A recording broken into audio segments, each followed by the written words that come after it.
எம்ஜிஆர் ஆட்சிக்கு வந்தபோது அவர்கிட்ட அவர் வந்தபோது நாங்கள் மருத்துவர் நிறைய அவஸ்தைப்பட்டோம் அவர்கிட்ட.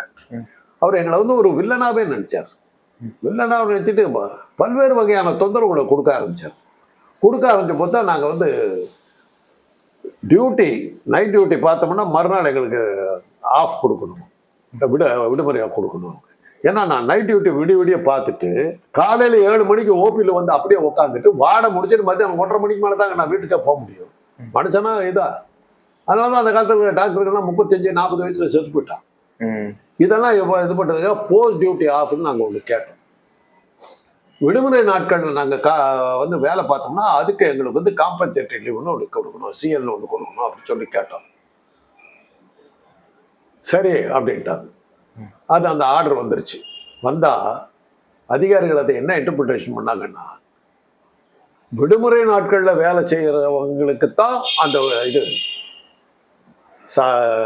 விடுமுறை கொடுக்க முடியும். இன்னைக்கு சண்டே நான் இன்னைக்கு வேலைக்கு வரேன்னா இன்னைக்கு வந்ததுக்காக நான் இன்னொரு நாள் லீவ் எடுத்துக்கலாம். விடுமுறை நாளாக இருக்கிறவனுக்கு தான் அந்த இதுன்னு சொல்லிட்டு, டாக்டர்களுக்கு தான் விடுமுறையே கிடையாது. உங்களுக்கு எப்படி காம்பன்சேட்டரி லீவ் கொடுக்க முடியும்? எங்கள் மாதிரி கிளரிக்கல் ஸ்டாஃபு அஃபிஷியல்ஸ் தான் நாங்கள் சண்டேல வந்து எங்களுக்கு லீவு. அன்னைக்கு வேலைக்கு வந்தோம்னா எங்களுக்கு தான் அந்த லீவுன்னாங்க. ஒன்றும் பண்ணல. ரைட், இன்னையிலேருந்து கவர்மெண்ட் ஹாஸ்பிட்டலில் டாக்டர்ஸ் வேலைக்கு வரல, ஸ்ட்ரைக் அப்படின்ட்டு. ஜிஹெச் அவங்க எதிர்பார்க்கல. அப்போ நான் ஜிஹெச்சில் ஒர்க் பண்ணுறேன். இன்னைக்கு ராஜீவ்காந்தி மருத்துவமனை ரொம்ப பேரெல்லாம் படிச்சுருக்காரு, அதில் ஒர்க் பண்ணுறேன். அப்போ வந்து இப்போல்லாம் இந்த மாதிரி இப்போ தனியார் மருத்துவமனைலாம் கிடையாது.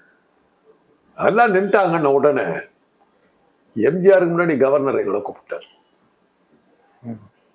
கூப்பிட்டோன்னு நாங்கள் சொன்னோம். அடுத்த 1/2 மணி நேரத்தில் ஆர்டர் இதாச்சு. இந்த அளவுக்கு அவங்க பண்ணுவாங்க. அதுக்கு ஒரு இவங்களுக்கான தேவைப்பட்ட மாதிரியான ஒரு வியாக்கியானத்தை கொடுத்து அதை சரி நடக்க விடாமல் என்ன உண்டோ அதையெல்லாம் சேர்த்து பார்ப்பாங்க. அதுதான் அதிகாரம் இருக்கு. அதை தாண்டி தான் நீங்கள் வந்து ஜனநாயகத்தை நிறுத்தணும்.